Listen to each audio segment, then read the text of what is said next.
পিয়া জান্নাতুলের যে গল্পটাতে এই মোমেন্টে আছেন, আপনারা আরও সামনের দিকে আগান, তাহলে আপনারা বুঝতে পারবেন যে উনি আসলে কিভাবে এই নিজেকে মানবিক চ্যালেঞ্জের জায়গায় দাঁড় করিয়ে নিজেকে অনন্য একটা জায়গায় স্থাপন করেছেন। সো এটা প্রত্যেকটা মানুষের জন্যই খুব ইম্পর্টেন্ট। যেখানটায় আমরা ছিলাম যে খুব ডিজাস্টার টাইম ফেস করছিলেন এবং আপনার মা চাচ্ছিল যে আপনাকে কোনো একটা জায়গায় হোস্টেলে রেখে দেন।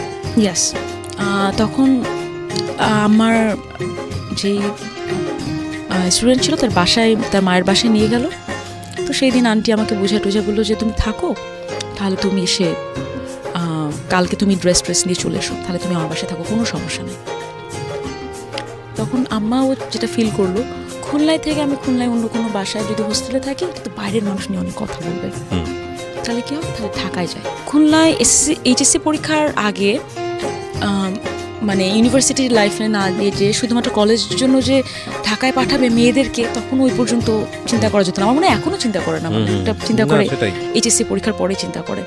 যেহেতু আমার বাসায় থাকা অসম্ভব হয়ে দাঁড়াচ্ছিল, তখন আম্মা বললো যে না, আমি আমাকে পাঠাই দেবো, তাহলে আমি ছেলেটার সাথে দেখা করতে চাই, আমি তো একটু ঢাকায় যাবো, তাহলে আমার সাথে দেখা করে যাই।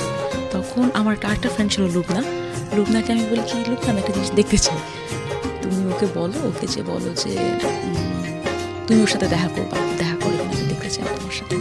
বিকজ তার আগেই ঠিক খুব কমন ট্রিক, খুবই কমন ট্রিক, হ্যাঁ, না করে উপায় নাই, বয়ফ্রেন্ড টেস্ট করার জন্য এটা করে থাকে, খুব সাবধান, যারা ধরা খেয়েছে, হ্যাঁ, ধরাটা কিভাবে